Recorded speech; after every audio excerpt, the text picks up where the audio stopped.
Assalamu alaikum, brother and sister.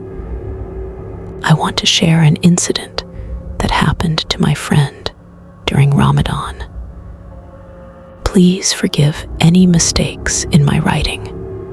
The incident took place in early March 2017. I call it a terrifying experience, and you will understand why halfway through the story. At that time, the theater group Shubach and Nadia Sangshed used to stage 3 plays: Mohajoner Now, The Moneylender's Boat, Pranir Jamuna, and a street play. Invitations to perform these would come from various districts across Bangladesh every week. Mohajoner Now and Pranir Jamuna were primarily musical dramas. Imtiaz Russell Bai played a key role in these, singing and playing the tabla, harmonium, and dole. He would act in some scenes, sing in others, and play instruments in the rest. We used to have rehearsals 4 days a week. One evening, during a rehearsal, a stone suddenly fell on the tin roof of our room with a loud bang.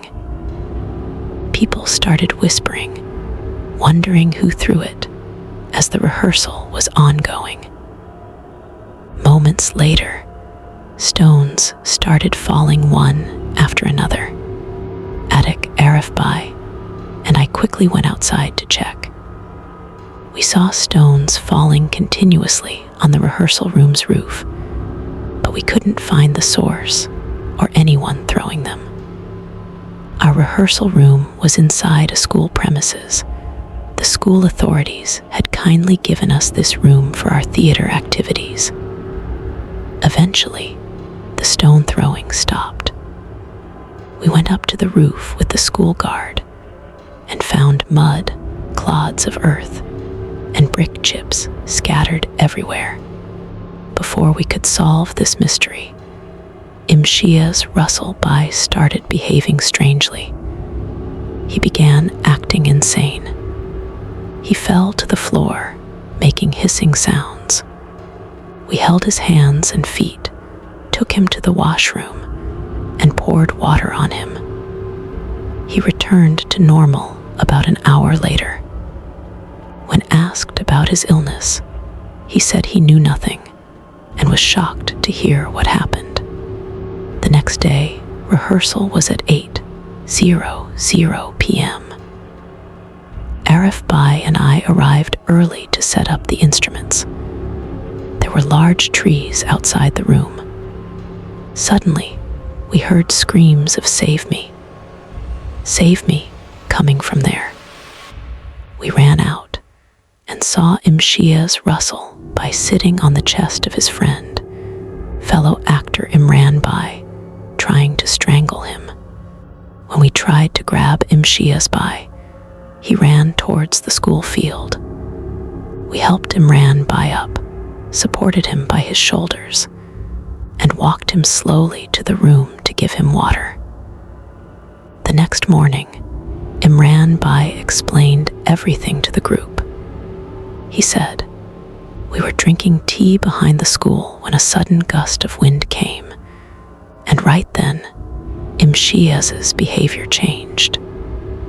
If you hadn't come, he would have strangled me to death." Later, we searched for Imtiaz Bai around the school boundary, but couldn't find him. 4 of us went to his house. His elder brother said he came home muttering something, didn't speak to anyone, and went straight to sleep. We went into his room and asked, "Bai, what did you do?" "Look at Imran Bai. His skin is peeled off. He's bleeding." Imtiaz Bai looked confused and said, "I just came home after rehearsal." "When did I do that? Why would I hurt Imran?" We realized the problem was elsewhere. There was no point blaming him. Days passed, and Imtiaz Bai started wasting away. You couldn't recognize him anymore. He became skeletal. It looked as if he had no flesh or blood, only bones. Despite eating for months, his health showed no signs of improvement. In December, Shiv Bachchan received an invitation from the Anik Theatre Group in Kolkata, India, for the Ganga Jamuna Theatre Festival. We went to Imtiaz Bai's house to talk to his elder brother, Jiaz Bai. Jiaz Bai said, "His physical condition is very bad. He even lost his job. He has episodes occasionally. Just 4 days ago, he bit my cousin Halim. We have to keep him tied up in the room because he loses consciousness and doesn't recognize anyone, especially after Isha prayers." However, Jiaz Bai assured us, since the team is taking responsibility for his treatment, don't worry. Before the Kolkata trip, we had a show scheduled on December 16th at Sheikh Camel Government High School in Jurain, Dhaka.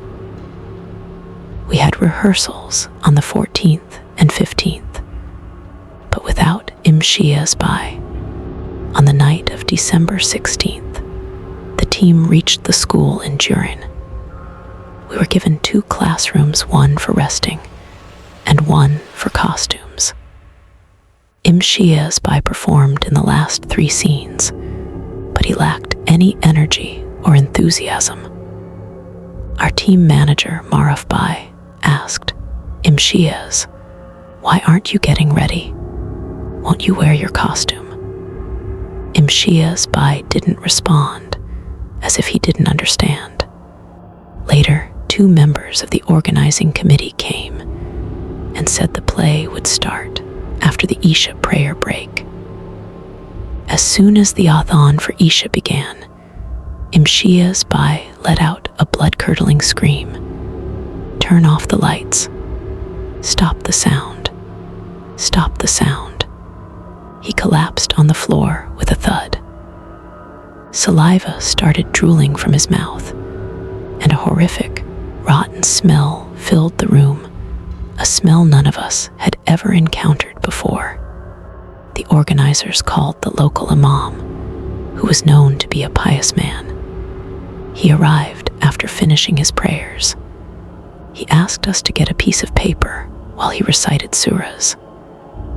After reciting, he blew onto a bottle of water and told us to sprinkle it on the victim and around the room. He then tore the paper into 4 pieces, wrote something in Arabic with saffron ink, and said, "Do not leave him alone. He is in great danger. A naughty jinn, a jinn outcast from their society, is with him. Keep this paper in the 4 corners of the room where he sleeps. Here is my number. Call me if there is any problem." By the grace of Allah, Imtiaz Bai became normal shortly after. We performed the play without issues. After dinner provided by the organizers, we boarded the bus to return to Mohammadpur. Suddenly, on the way, Imtiaz Bai started punching and scratching Maruf Bai's son. The bus stopped. Seeing Imtiaz Bai's furious face and red eyes, many panicked and got off the bus. Another brother, Abai, yelled, "You are a panic." Hearing this, Imtiaz leaped and grabbed him. Abai barely managed to jump out of the bus window. We called the imam again. He arrived, entered the bus, recited some verses from the Quran, and blew on Imtiaz Bai. Instantly, he started behaving normally. The imam stepped off the bus and scolded us. "Don't you have any common sense? Why did he eat beef? It's lucky he is still alive," implying a restriction was broken. That was the incident. Thank you very much.